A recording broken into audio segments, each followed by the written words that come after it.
Okay, thank you, Casey. Okay, in the very beginning, I have to introduce Casey. Yeah, every time is our routines.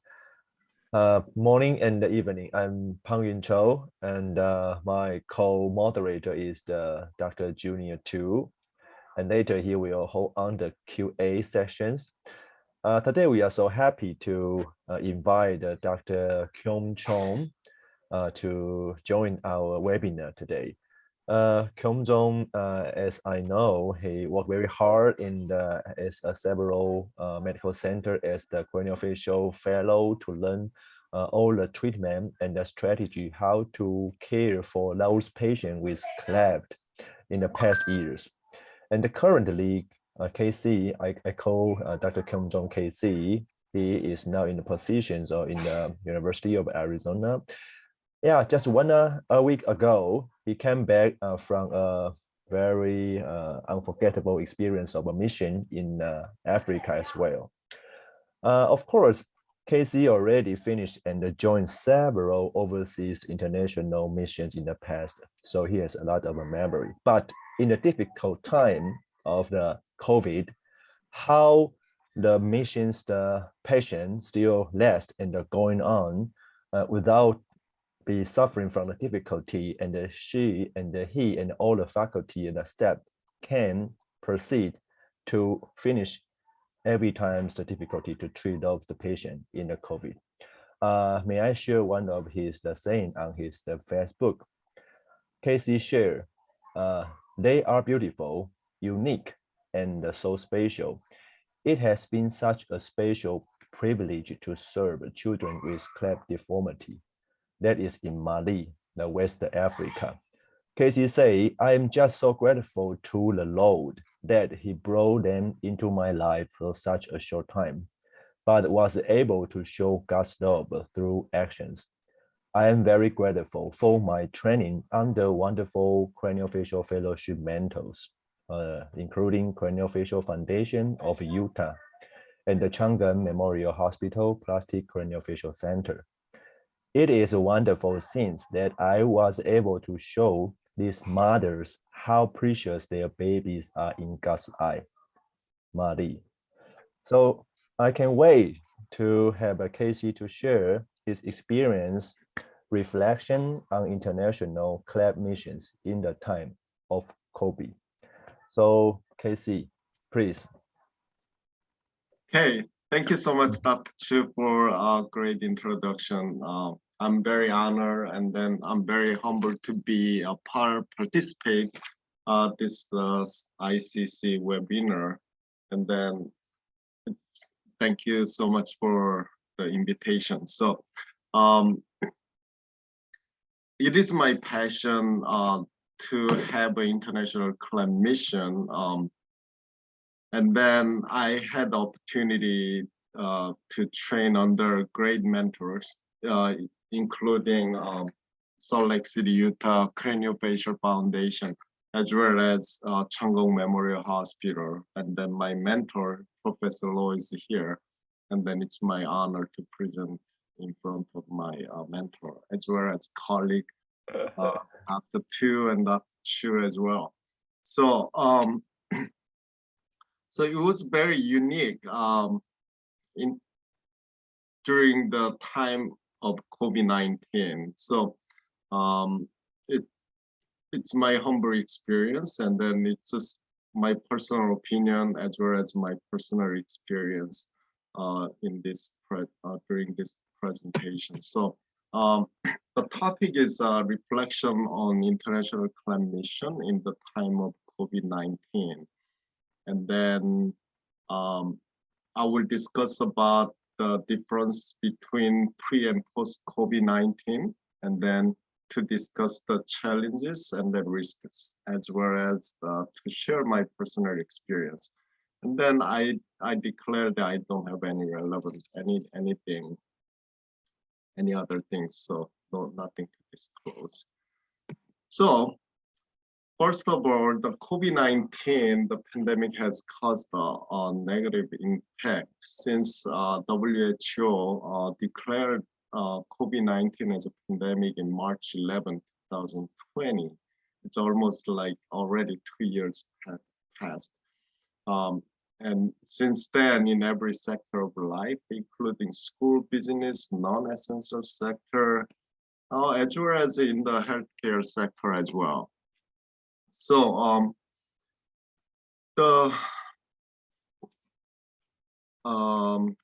and then including the healthcare sectors, the multiple effects on the provision of healthcare, including, I mean, the suspension of elective and non-essential surgeries in the United States as well as abroad.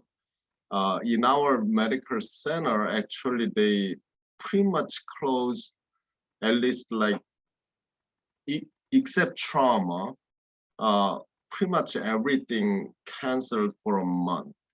And then they trying to figure it out, what is the best way to handle all this. So there is a lot of lagging period during those times.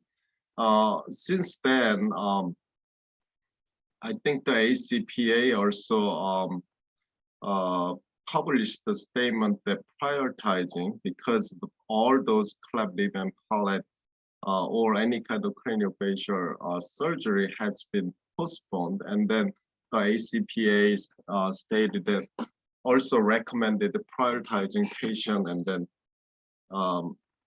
prioritizing patient and then procedures to provide the safe surgical procedures. As a result, all those surgical scheduling for cleft lip and palate surgery were delayed, or at least in our centers about 6 months or so. So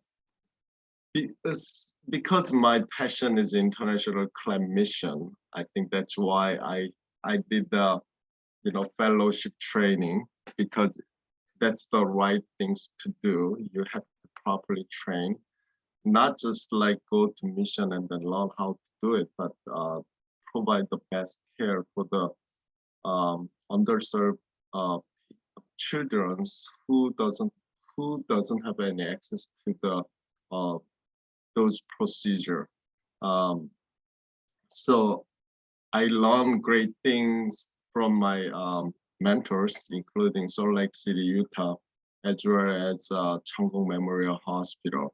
And then during my fellowship, I was able to follow Professor Lo and then go to Mongolia under Nordo NCF, one of the cleft mission. And then I learned great things about the NCF model, which is educate the local surgeons and then continue have a great relationship and coordinate the patient care with them, and then yearly follow, and then continue to care for a long time. The beauty of the follow-ups, and then you can see how they are growing and then providing the best care for them. So my all those routine mission trip I involved is pretty much following the NCF model, which is I selected those ones. I participated in certain mission organization that I can continue to follow those patients. So usually I go to 5 mission trips before COVID-19. It's a like Philippine American Group of Educators Surgeons Foundation.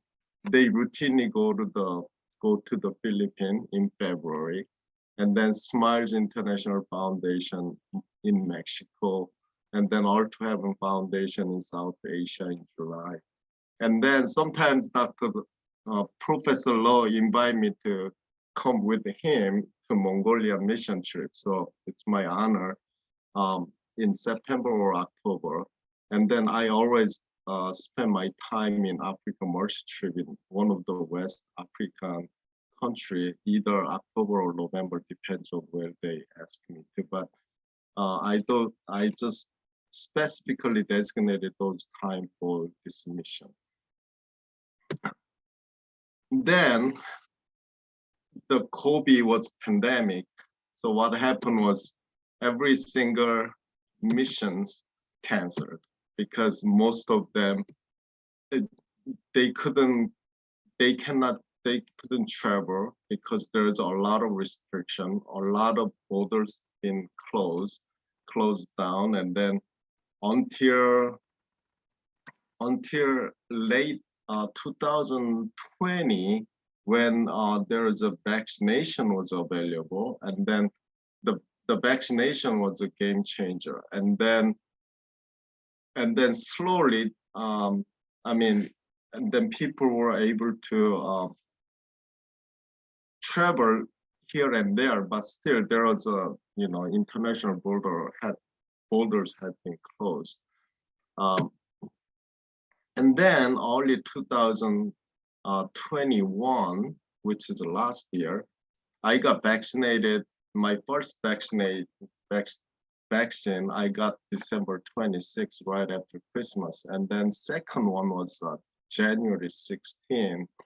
Then after second vaccination, I think there was slowly the international traveling was available, but still even at the time there is no any larger group or international club mission has not been set up or available at that point. However, always there is an unexpected new opportunity. So you can see my the picture I got. That was my second vaccination picture, and then that's my CDC vaccination card.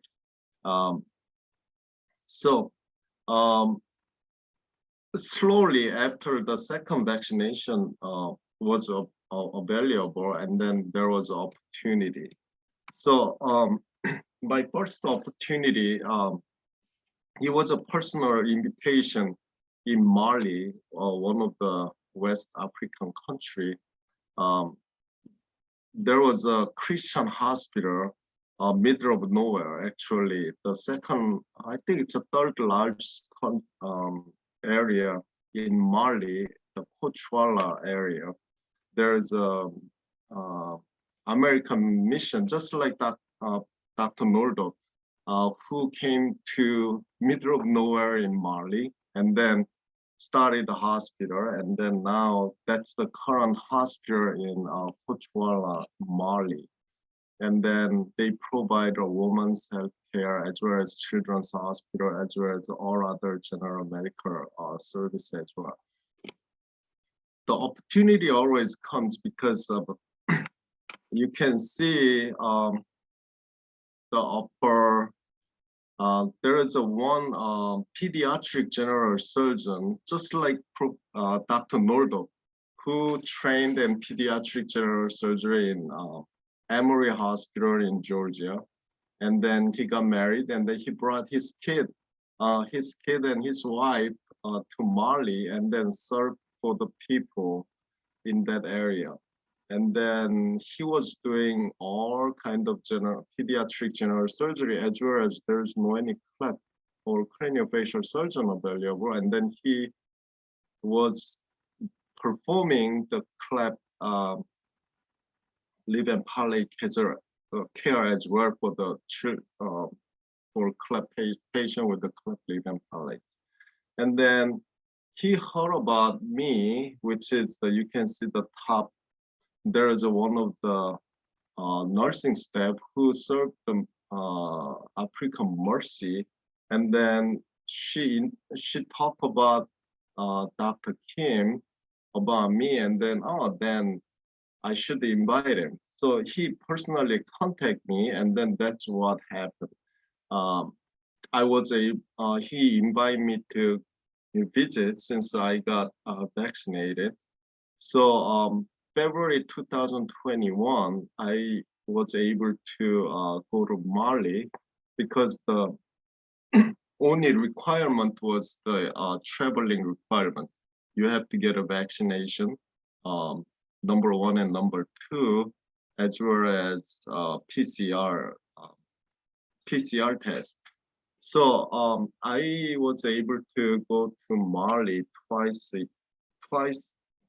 that year, which was February 2021, and then also I was invited October 2021. So I can when I was doing Cleft leave, and then October I was able to do Cleft leave, and then I also able to see my result, as well as who need another cleft lip. I was able to do the cleft surgery and then cleft palate surgery as well. And then, as you see, the far right was Dr. Kim. He's a pediatric surgeon. In the middle, there's one Caucasian doctor. He's the anesthesiologist from Georgia. And then you can see the one American girl. She's the nursing staff who introduced me to the hospital.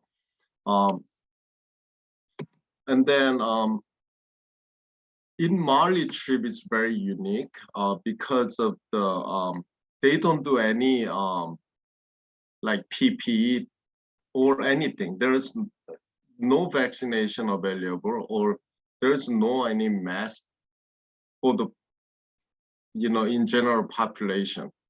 The thing is, what they are saying is it is pointless if we try to roll out a perfect COVID-19 service, but it is actually peak malaria and or malnutrition season, and then that's the main cause of sickness or death in this community. So in Mali, in general, African country, there is not much of vaccination available. And then for them, malaria is #1 death, rather than COVID. Some of them, they never heard about COVID-19. And then even when I was there during 2 mission trips, I saw in that hospital, the malaria, secondary to the malaria, there was a couple of pediatric death, mortality, about 25 children died, passed away, secondary to the malaria. I saw through my eyes, and then I witnessed. So COVID-19 was really issue for them. So for me, I have to be vaccinated, and then also traveling requirement, which is a little bit riskier because I have to commit myself and take the 2 weeks time off, and then 72 hours before my traveling to Mali, I had to take the PCR test. If PCR test positive, then I have to cancel it. So all those risks, but God's grace, the PCR was negative, even though in Arizona at the time there was a really high peak of COVID-19 incident at that point. But all those tests was negative, and I was able to travel to Mali. The passing through the custom was really difficult either, as long as I showed them my PCR test. There was no any restriction after.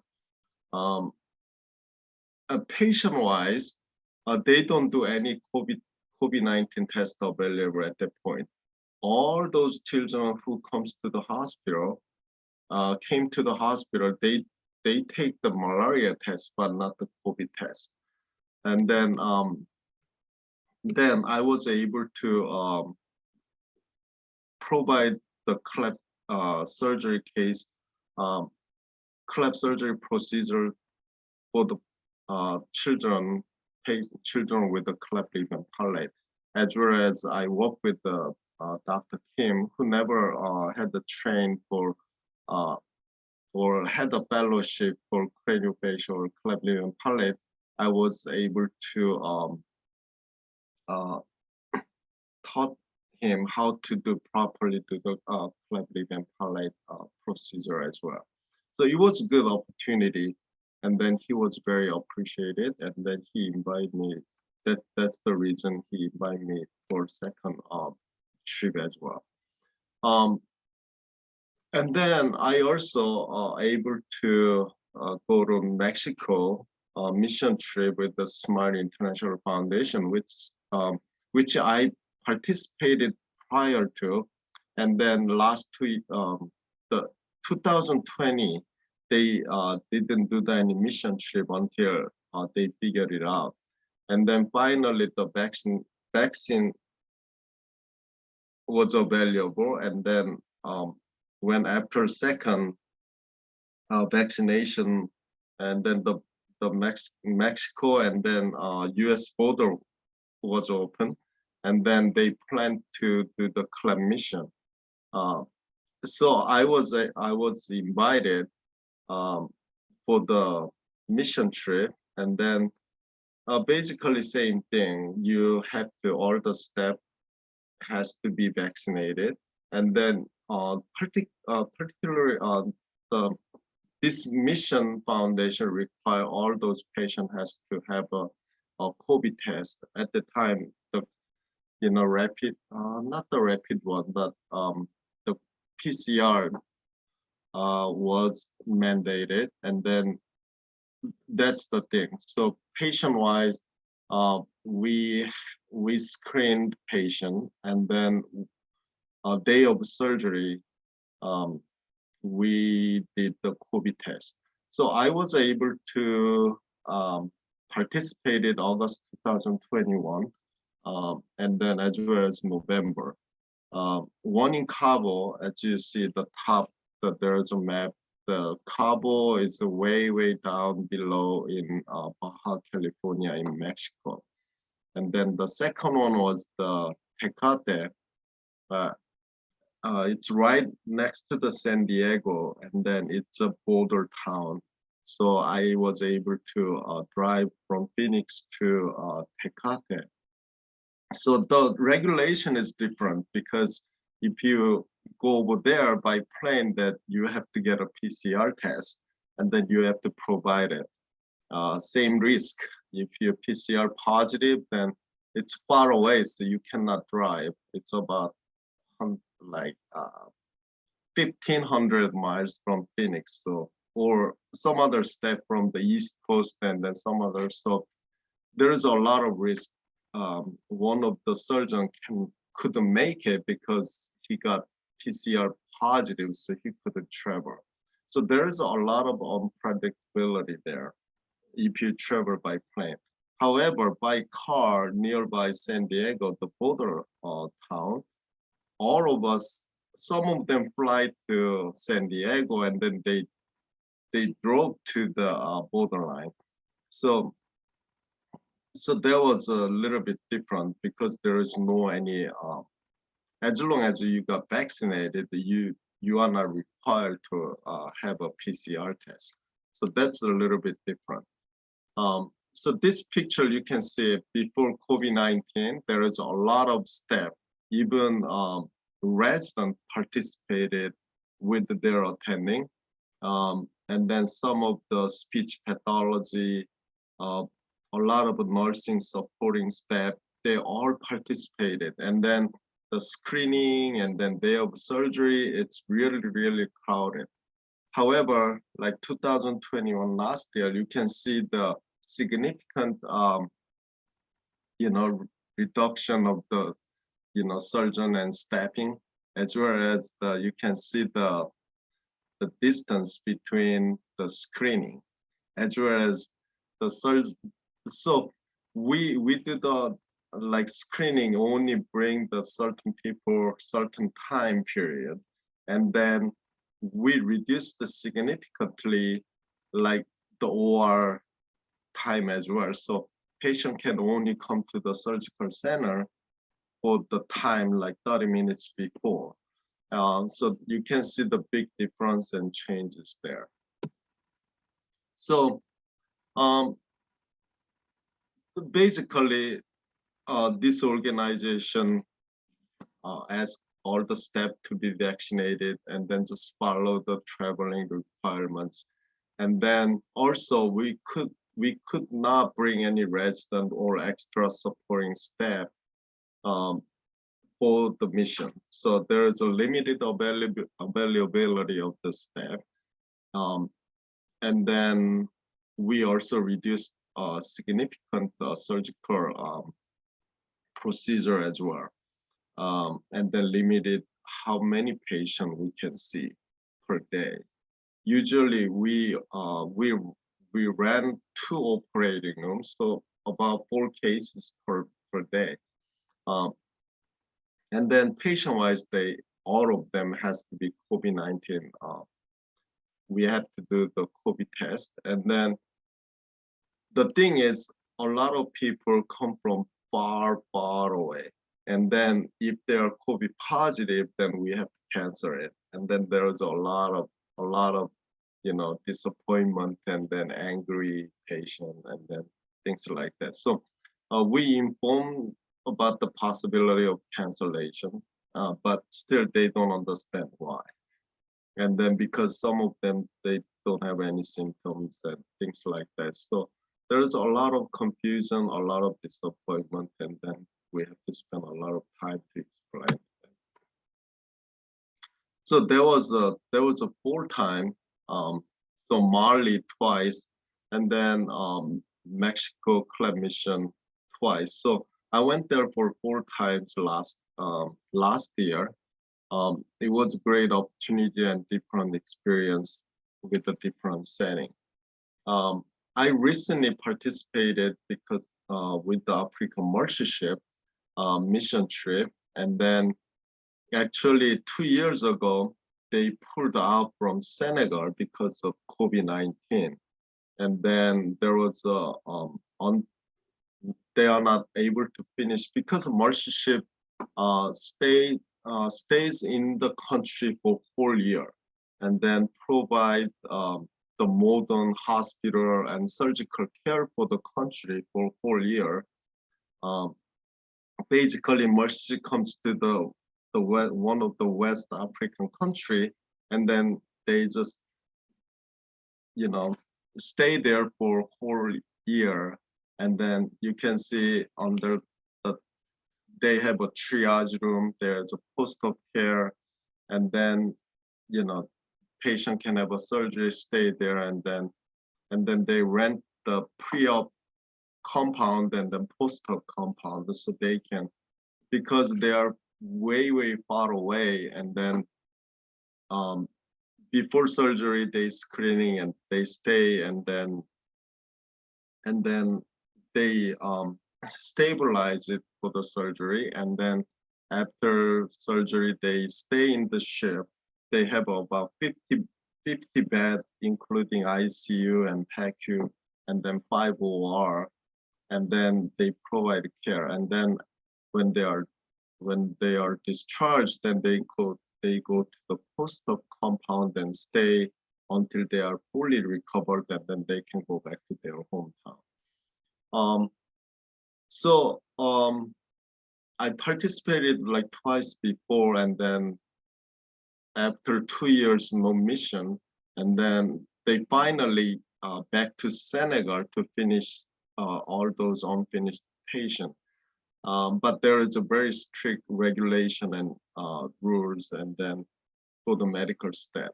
So for the medical staff, I had to follow the traveling requirements, which is a 72 hours PCR test. I have to make the reservation. I have to be vaccinated, and then the difference was I have to be, as soon as I arrived in Senegal, I have to be quarantined in a hotel, designated hotel, for 2 days. Then after 48 hours, I have to have a rapid antigen test. If I'm negative, then I can be board on the ship. If I'm positive, then I have to be 8 more days of quarantine, and then I will be able to be on board and then serve.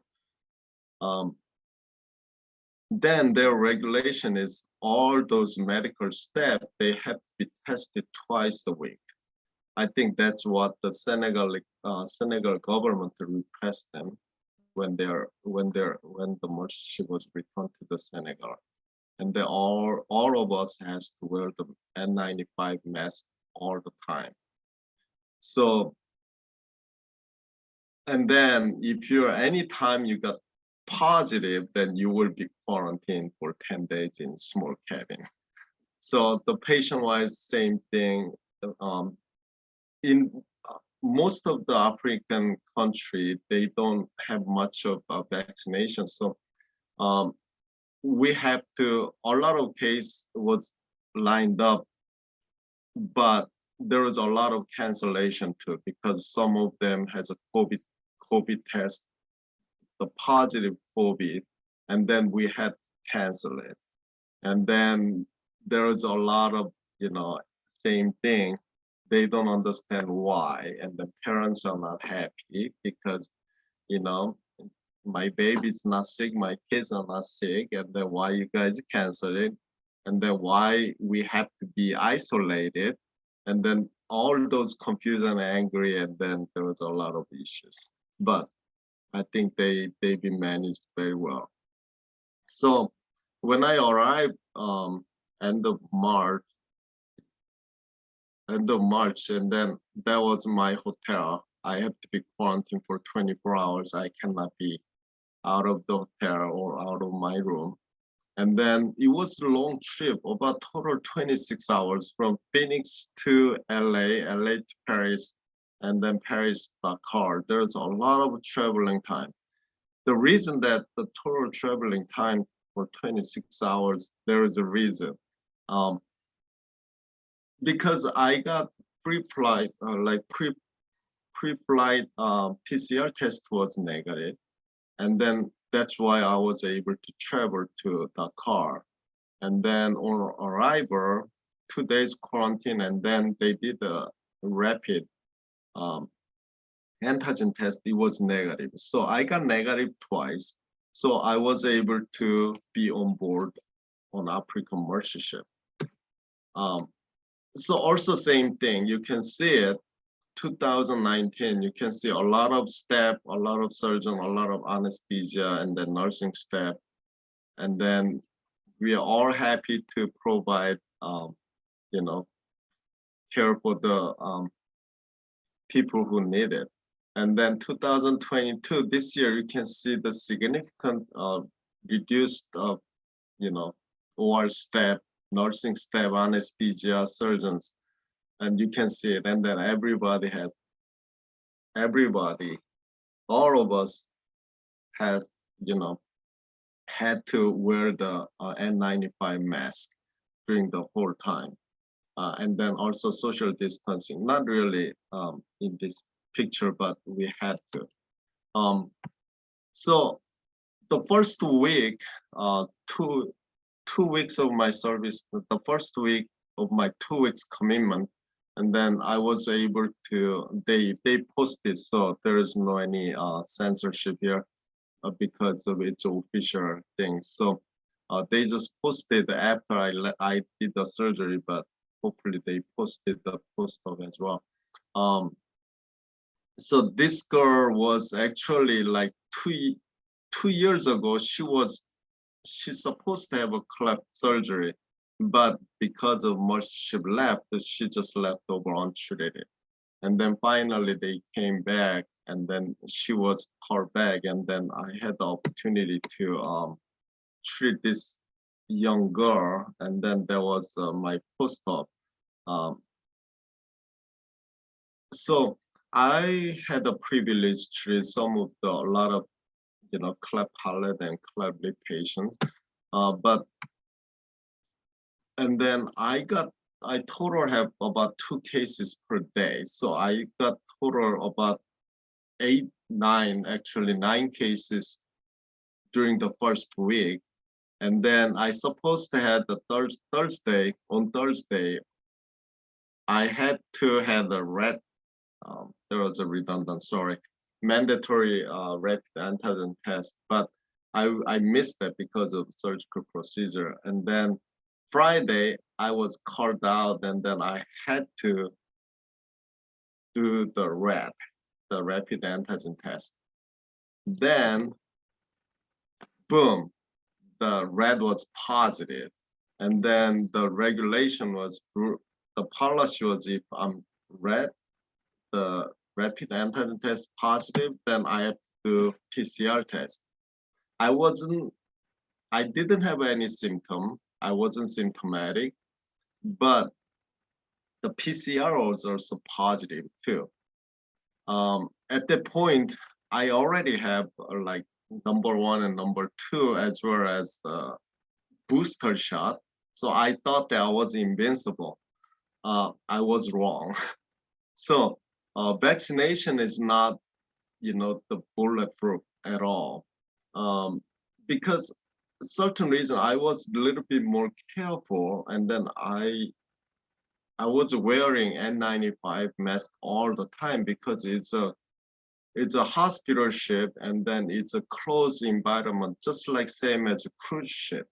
So everybody were very careful, and then I don't know where I got this COVID. And then I was sure, even when I was in Mali, I did not even wear a mask, and then because nobody, and then wearing mask by myself was kind of awkward. So I didn't even wear the mask. And then I did the COVID test for returning, but it was negative. But I don't know, I was really, really careful, and then I got vaccinated with including the booster shot, and this time I got the COVID positive. So immediately I was quarantined. So little cabin, and then you can see the picture. And then I brought my rapid antigen test, and then I couldn't believe it. So I tested by myself, and then it was positive. So 3 times positive, and then it's very accurate. So the rule, they agreed with the Senegal government, and then Mauritius, everybody has to be quarantined for 10 days. And then their regulation is day 7. I don't know why they picked the day 7. They do the PCR test. And then if negative, then you will be released early. You don't have to be, stay 10 days. If you're positive, then you have to stay 3 more days. So total 10 days. And then,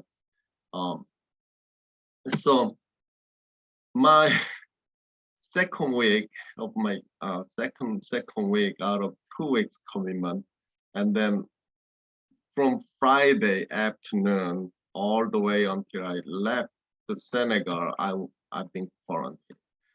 So my commission is over. I wasn't able to do any kind of treatment, or I cannot even get out of my small cabin. So this is my cabin. I'm just like looking at day and night outside. That was all I had to do, to stay in my cabin. So during those time, I had a lot of thinking, a lot of regrets. It's just like I couldn't believe myself. So, and then, but it was kind of downtime, and I thought about a lot of things, and then there's insurmountable challenges we have to go through during this COVID-19, because there is an ongoing risk of the infection. Even though you got vaccinated, it's not guaranteed. And then there was a conflict between, personal requirement, because I was so upset, and then now I'm quarantined, and then I cannot go back to United States, and then I have a duty to, fulfill. Like I have surgical cases, trauma core, and then all those rearrangements, as well as, then do I have to, ignore all those risks and then don't participate the humanitarian plan mission? And then that's not what I wanted to do. So, and then also same thing, the strict regulation. In United States, in our hospital, basically don't ask, don't tell if you don't have any symptom, and then you can still continue to work. But in this environment, you're basically you committed to serve for the people, but you are restricted. So you got frustrated, but there is nothing much you can do. So I thought about all those risks and unpredictability, and then, but we also had to find a creative solution, and then you have to be very flexible as well. And then I'm thinking about what's gonna happen in the future. Is there any hope on the horizon? There's a lot of thinking during those isolation and quarantine period. So the reflection of my personal experience during isolation and all that, and then there is a whole world ahead of challenges right nowadays. Even though there is a certain area in the United States, there's a little bit more relaxed, but I think I heard that from Dr. Chu, Taiwan government, it's very strict regulation as well. But if we focus on the commitment to the children and patient with the Cleft, we will find a solution to address the challenges. And then we should continue to help them, even though there is a lot of challenges, risks, and then uncertainties. But through these times and then we can still provide them with the surgery they deserve when it is safe to resume. If we can travel safely and then provide safe procedure for them. So final reflection of key point is that performing of the international Cleft mission is still possible, but you have to be follow the regulation, and then you have to follow the organization's policy, and then you have to prepare for the unpredictable event can happen. And then you have to check the government regulation and then requirement with the local context. And then mandatory PPE for patient, parents, and the healthcare provider is always necessary. And then another thing is we had to reduce the surgical procedure.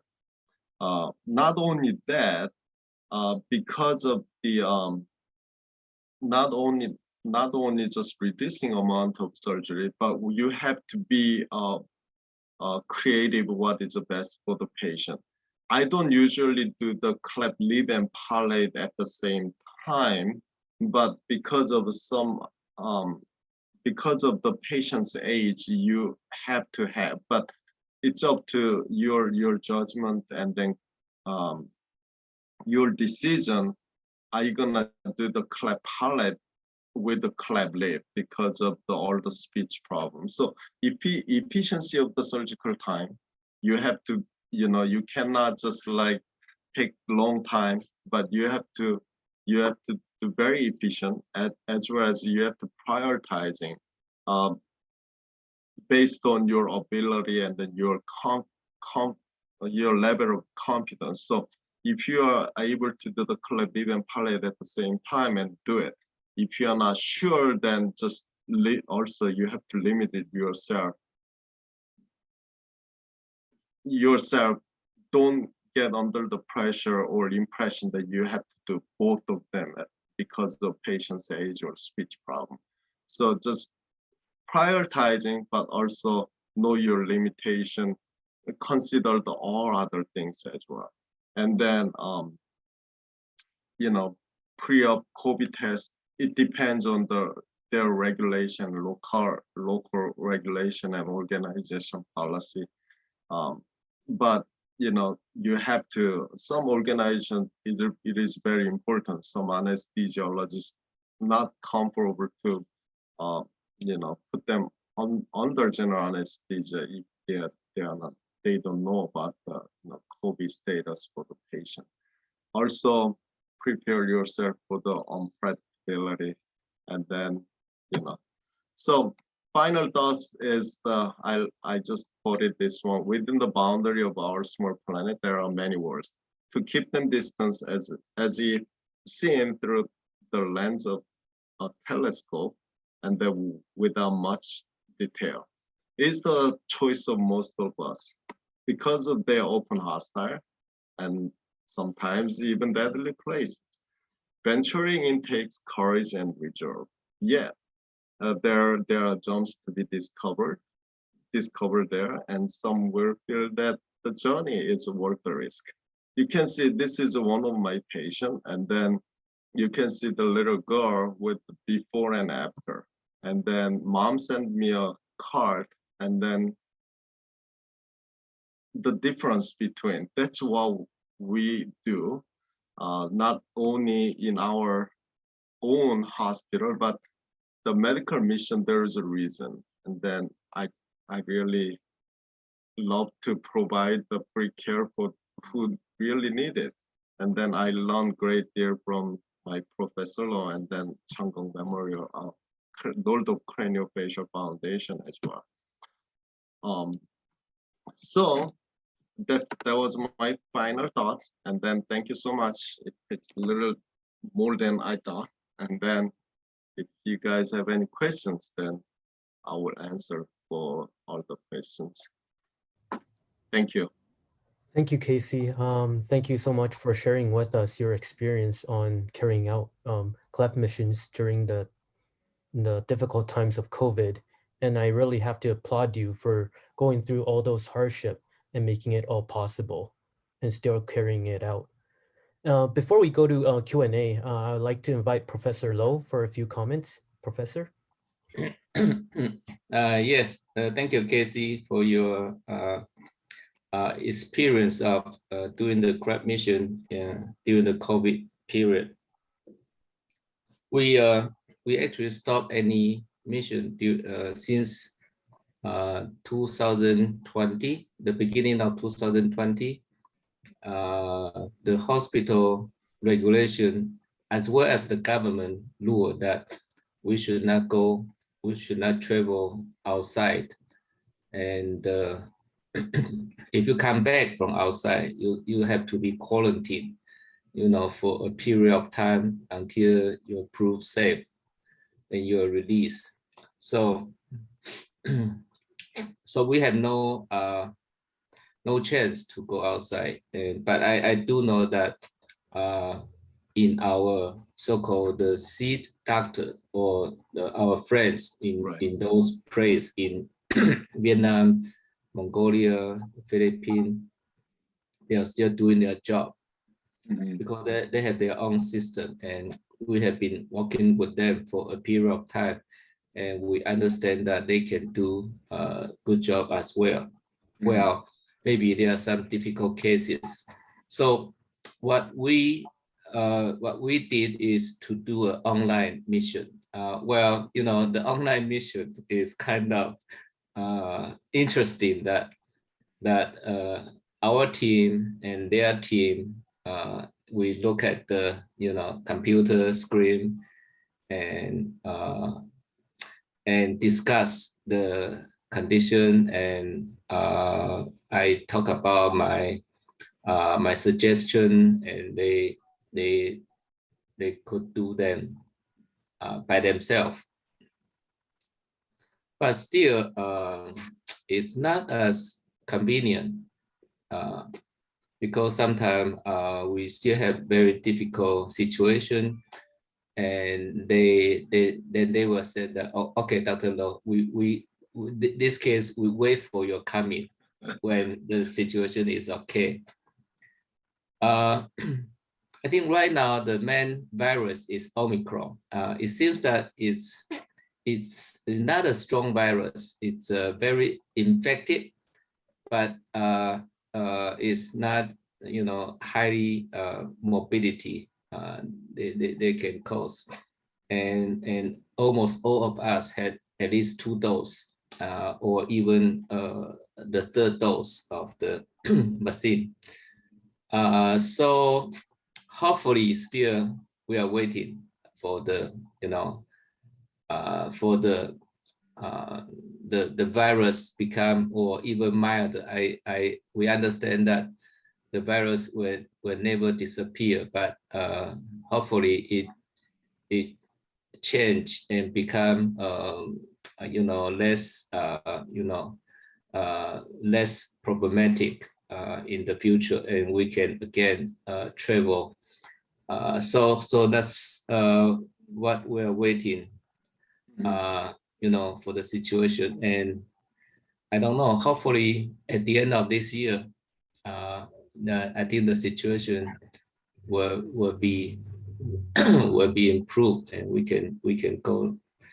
But so far, still not, just by communication from the email, from the internet, from the computer, communicate with them.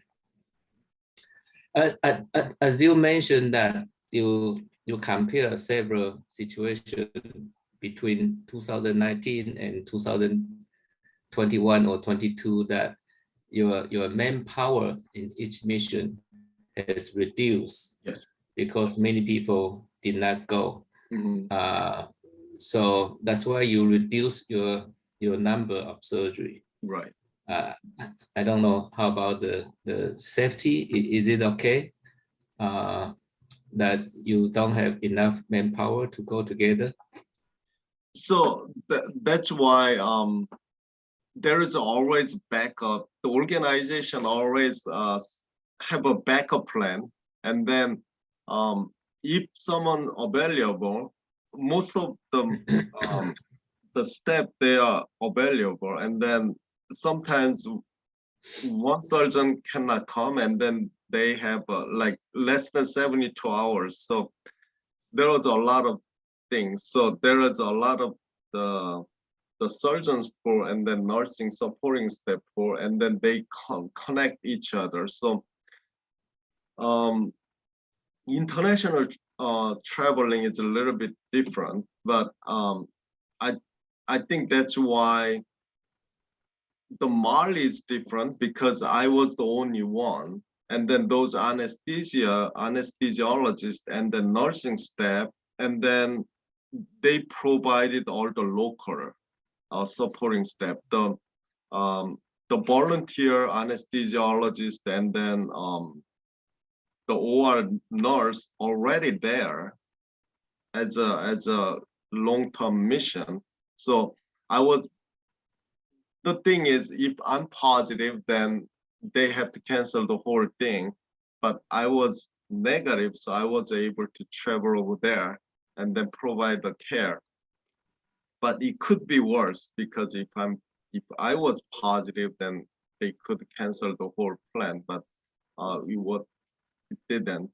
So that's the thing. The Mexico trip is different, because they don't have all of the supporting staff and surgeon from United States, but they always add like 4 surgeons.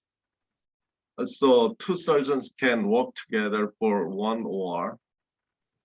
But if there is a 1 surgeon cancel, then some other comes, then the surgeon can still do the operation. So there is a lot of planning and backup plans.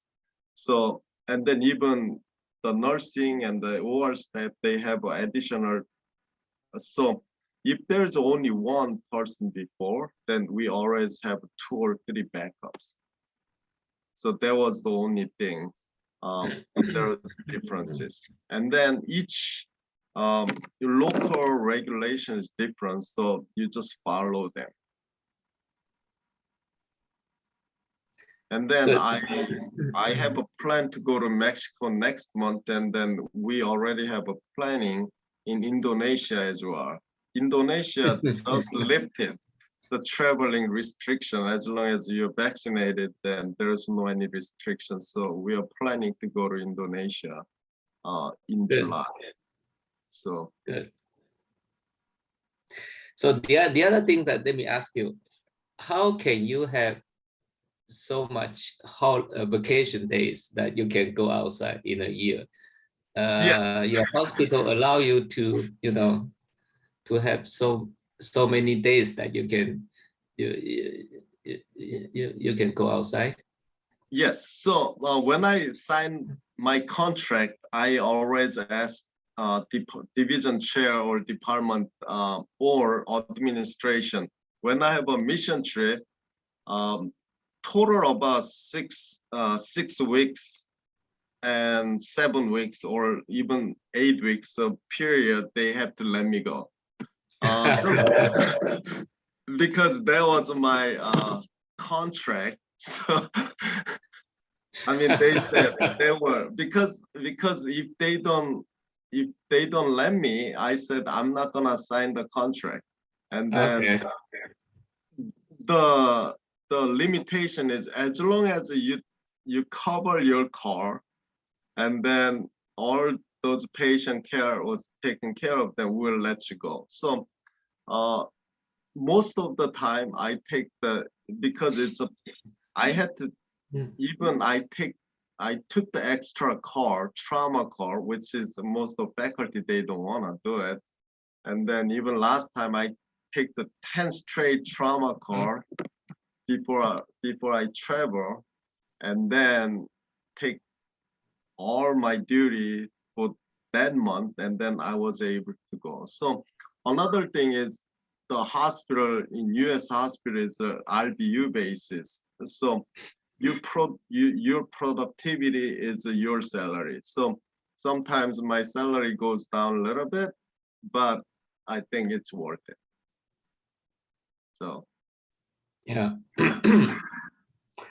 Yeah, thank you. I think really you have a heart full of love to to do this Cleft surgery mission, even even in this difficult time. Still you insist to go outside. You're quite good man. I learned from you, Professor Low. Can you tell us how you follow up the patient since you go outside and doing the surgery? You must be interested that what happened to the patient. You left the area. How do you follow up these patients? Yes, so organization I pick is like I mentioned before, the Mali, that's the hospital, and then pediatric general surgeon has been doing the Cleft care. So after I do surgery, most of my cases upfront when I get there. So it's a 2 weeks, and then I was able to see at least 1 week of follow-up. And then second week it's like post-op care, and then some non-other Cleft surgeries that I do, like some tumors and other things. So Cleft care is always upfront. Same as a Mercyship, Africa Mercyship too. They are there for whole year. They always communicate with them. And then there is another fellowship trained, either plastic surgery, ENT or OMS. They always there so they can do the post-op care, and then they communicate with me. They send me a picture. If there is any complication, then we have a video conference for M&M, the morbidity and mortality conference. I participated them. That's the only things that those missions, because I don't participate in the mission trips that some private like mission trip, they just each year they just go some other place and then do the Cleft mission and then left, and then they never followed. Then I don't participate those things, because during my fellowship with you, Professor Low, I participated the Mongolian mission trip, and then I saw what is the best care. Because if you go to international and then they have their chances, and then if you don't have a follow-up care, then you should let the local surgeon, you train the local surgeons, then they can take care of them. You cannot be selfish that, oh yeah, I'm a surgeon, you go there and then forget about it, forget about your result, and then that's not a proper care for the patients. So I don't participate in those ones. That if before I participated, that's why those missions is always the same. Like you invite me to go to the Nordic Craniofacial Foundation mission in Mongolia. I participated. It's my honor. And then some other organization, there is always go to the same place. So you can see them, continue to follow them. So that's the only things that I participated. The last question is that, Casey, have you ever find that when you go there and screen the patient, have you ever found that there are some patient has difficult situation, secondary deformity, big owners of fistula, or very bad lip, or nasal deformity that beyond your ability to handle, or because of the anesthesia safety? Have you found this situation? If yes, how do you deal with this situation? So some of them, if I couldn't. I mean, that's why sometimes I text you or all the fellow communication, and then how can you treat this patient? If beyond my ability, I have to be honest with myself. I think do no harm is our principle. So if I cannot provide the best or excellent care for the patient, then I shouldn't do it. It's very heartbreaking that I'm sorry I cannot treat you because I cannot predict the best result if I do the surgical cases. So I think I have to be honest myself. And then I just always, when I go back, and then if I can bring someone else who can do the best care, or Professor Low or anybody, then I'll ask to join them. So sometimes I said I will come back next year, and then I'll give you some answer. So thank you. Good to see you again, and very nice to listen to you. Now back to you, Junior. Okay, thank you, Professor. And I just like to say, Casey's like, I actually met Casey when I was back in my 3rd year residency, if I remember correctly. And he's just the nicest guy. I mean, he's so genuine, and then he's so nice to people. It's a treat to have him around. So Casey, I have a question to ask you. Since your government requires you guys to have the 2 vaccinations and a booster right now? Oh yes, our organization, our hospital, we have to, because otherwise you will get fired. What if when you're like traveling, and then let's say like in Senegal you were tested positive, like before you board the plane, is it a requirement to take a PCR exam again, or no? So PCR is for government. The CDC guideline is if your PCR test is positive, then you have to be 5 days quarantine or 10 days quarantine. So you are asymptomatic, then you can have a doctor's, your primary care doctor can give you a doctor's note that you are asymptomatic, then you can travel. You can still travel. So you don't require PCR test again for next 90 days. But after 90 days, you have to have a PCR test. So that's a lot of unpredictability. So you buy a ticket, you have to commit it yourself, and then to the organization, and then they plan the whole Cleft mission. But just in case you're positive, then you cannot travel. However, within the 90 days, or you have a history of COVID, PCR positive, and within the 90 days, then you can get the doctor's note, and then you can still go there. It's not required. So even Senegalese government, they are okay as long as doctor said you are asymptomatic. Then have you guys heard anything about your government like that will soon require you guys to have a second booster or nothing yet? Our second booster is already approved over 50, age Okay. 50. I think the booster is not a requirement, but I Okay. think a lot of people still in United States there is an anti-vaxxers. Yeah. Even in Arizona, state of Arizona is the worst place. So but I think a lot of people already have number 1 and number 2 vaccination. So there's not much of regulation there. And then right now in Arizona, nobody wears mask, and then people don't care. They said, it's my freedom, I don't care, and then I will do what I have to do. So that's the situation at this point. And I heard that there are like oral medications to treat COVID in the States now, right? Yes, but I think it's only limited, but people don't care. So the use of those oral medications isn't quite high so far, So or I don't have any information for that one because oh. Mhm. right now I don't think its insurance covers it. I have no any information.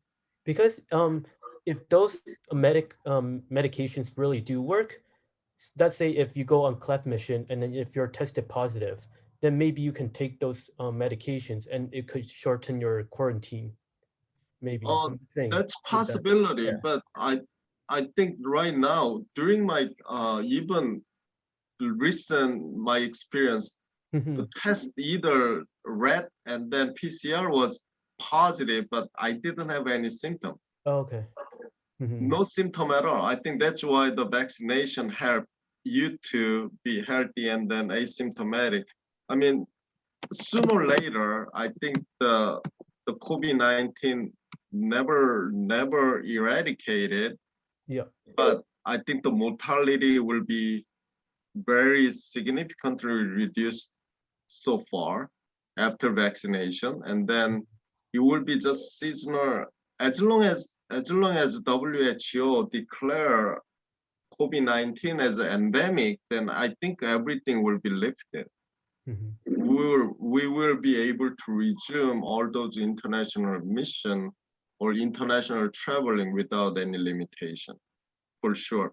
But I think the WHO has to declare as an endemic. Yeah. But right now, the status is still pandemics. I think that's why there is a lot of regulation. But uh, in United States, basically they just consider as endemic. So a lot of even California, everywhere, the mask is not mandatory anymore. Yeah. Mhm.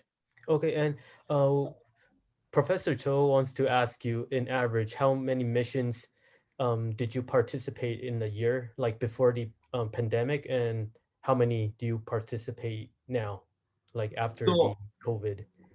so I always have a set organization 5 times a year. Oh, Yeah, 5 times a year.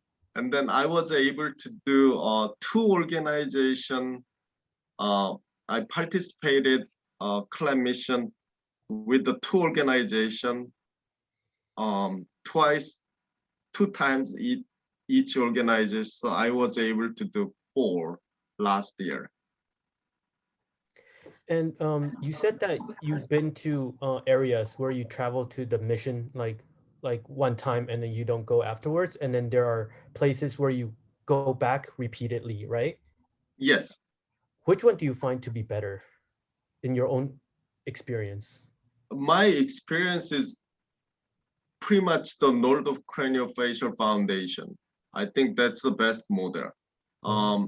Of course, if I will participate it, if there is a local surgeon who has been like participated the Smile Train or Operation Smile, then I will participate in the mission. If someone asks me to, join, like what's the Professor Law? I think you remember the one of the Myanmar mission trip that we canceled it. but there was a local surgeon who liked to invite us to be there. I mean, those mission trips, we may not able to go back, but I will participate it because the local surgeon is there to take care of, and that we are sure that he will take good care of our patient. Then I will participate it. But I saw the beauty and then benefit of the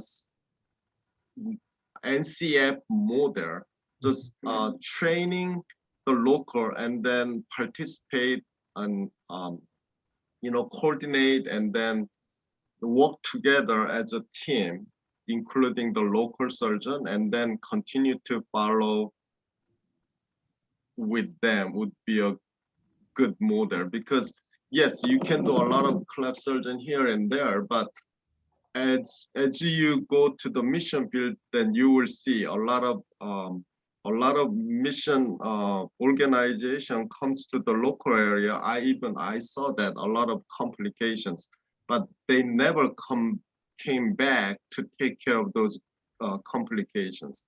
I saw a lot of fistula. Of course, even when I went to the Mali and then there was a complication, but I was able to fix that when I went back last year, second time.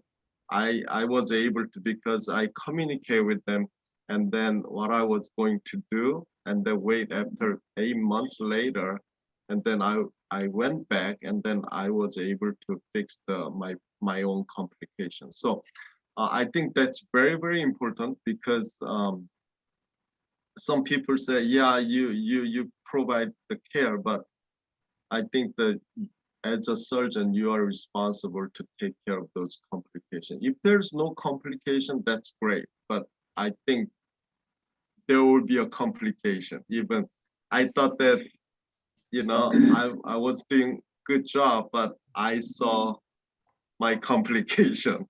And then, I realized that that's really, really tough. So. Thank you so much, Casey, for joining us once again on the webinar. So, Professor Loh has questions. Yes. Oh. Can I, Casey?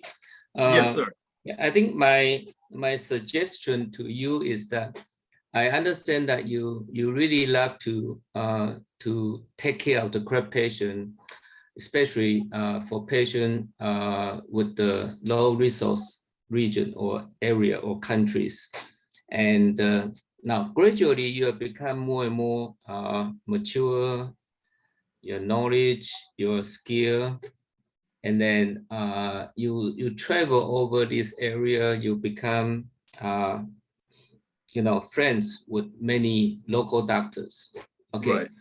Now in the future, I know someone will invite you to go to visit them, to do surgery or to teach the surgical technique. So in the future, you may consider like a visiting professorship. You go there and spend 2 weeks or 1 month and focus on doing cleft surgery. I think in your planning for your future, maybe this is a good way to go.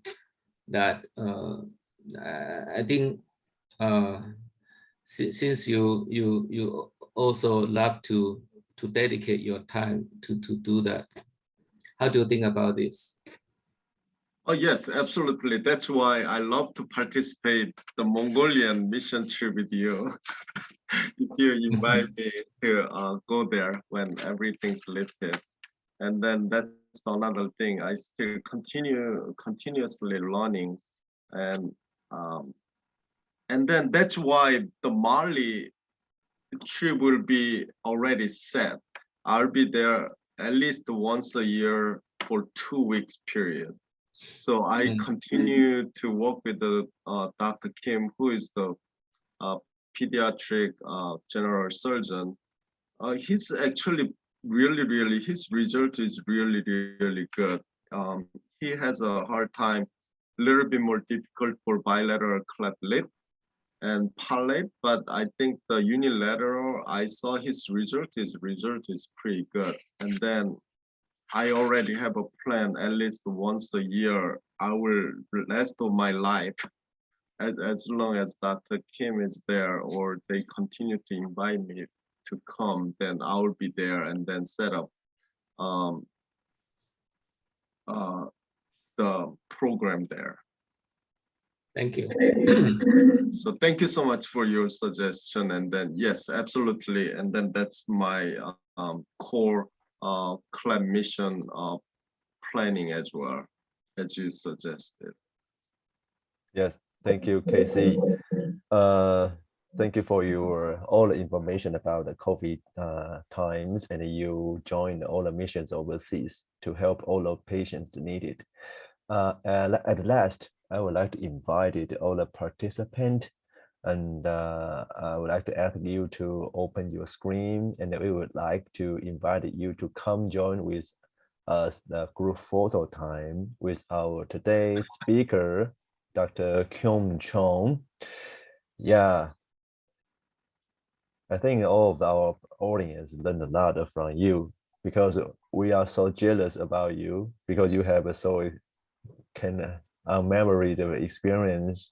You know, I'm so jealous about your experience. I hope Professor Low can organize a lot of mission and bring all of our faculty to join the mission in the Asia area. But in the past 2 or 3 years, all in vain. Yeah, very pity. Yeah, I love to have Professor Low this July mission trip in Indonesia. There is a few of like very difficult cases that I saw already on the picture. Yeah, so all right.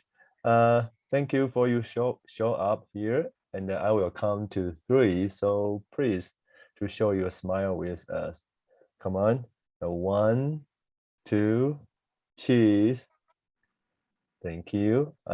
Should we have another one, and then you can give me some gesture, probably the victory or like the sum up.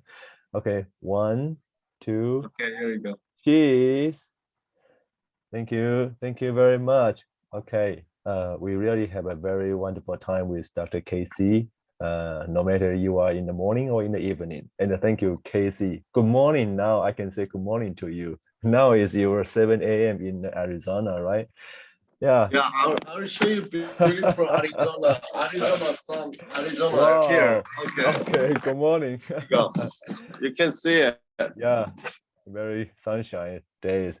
Okay, hope you have a very good Sunday.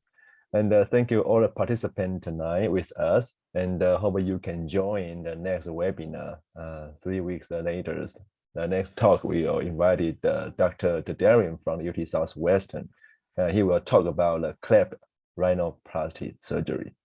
Okay, thank you, Casey. Thank you, everybody. Thank you so much Professor for Low. Thank every you, single Junior. participant. Thank you so much, Professor Low. Thank Yeah. you. Hi, Thank Saul. you. I see you, Saul. Hello. Bye-bye. Bye. Good night. Oh, Bye-bye. Bye-bye. Hi, Thank you, Dr. Casey. Saw. Yeah. Hi, how are you doing? Good to Nice. see you in the Zoom, Casey. Yeah, good to see you. Yeah. Take So good to care. see you. Hope to see you Okay. soon. All right. Bye. Bye. Bye-bye. Bye-bye. Bye.